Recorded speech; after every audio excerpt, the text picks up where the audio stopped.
All right, so it's wild that you bring up the people blocking at concerts. I just went to the House of Blues this past weekend. I saw Bruce Dickinson, and then 2 weeks ago I saw Cantrell. And the House of Blues, like you say, Eddie, is the best way to see a concert. I mean, from the staff, very nice, and the view, amazing. But both concerts were great, 10 out of 10s. I mean, if you're holding out on this Bruce Dickinson thing just because you don't know the songs or whatever, or just holding out or whatever, go to it.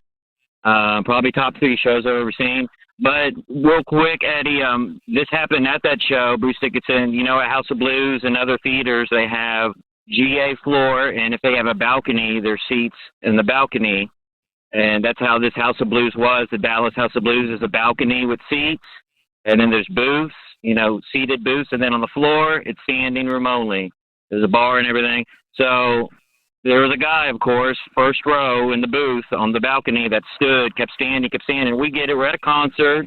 Bruce Dickinson. I mean, I drink waters. I don't need to drink alcohol and all that. I mean, the energy and everything, you know what I mean? But I mean, that happened. A lot of people mad. I mean, I'm up there in the balcony. A lot of older folks.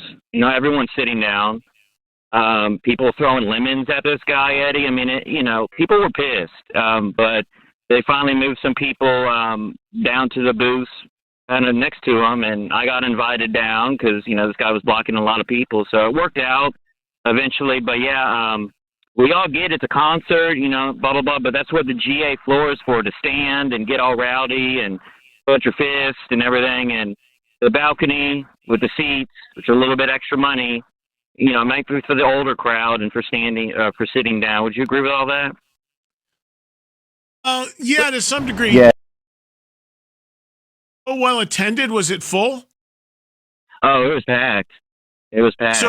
So what you're saying is you were in the balcony section where most people wanted to be seated, and there was one guy standing, and it was pissing everybody off, and they actually moved the guy that was standing?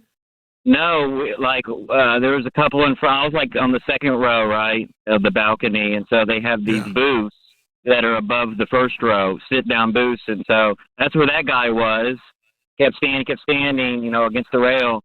But they moved a couple in front of me to a booth, the lower booth, kind of not right next to him, but, down the way. And then that couple invited me and a buddy to sit with them because, a lot of people were getting vocal and pissed off at this guy. So, and it was so loud, the staff didn't know it was, they were just trying to wait on people and serve people. But, I mean, honestly, the Bruce Dickinson thing, that's the best thing going right now. I mean, if you're missing out on this, what Iron Maiden does and what Dickinson does, I mean, that's the best bang for your buck for a live concert, in my opinion, man, honestly. Well, the thing is, my interview with Bruce is re-aired recently and is on the app if you missed it, and we do have video of that as well. We have full video. I'm going to figure out how to get that out soon. But I'll say this. The thing with Bruce is if you're going to go see Bruce solo, know you are going to see his solo material. You are not going to hear Iron Maiden songs. You are not going to get that. Now, you're getting one. He's doing Flash of the Blade, as we know. But that's it. It is about the solo music. So if you do not know the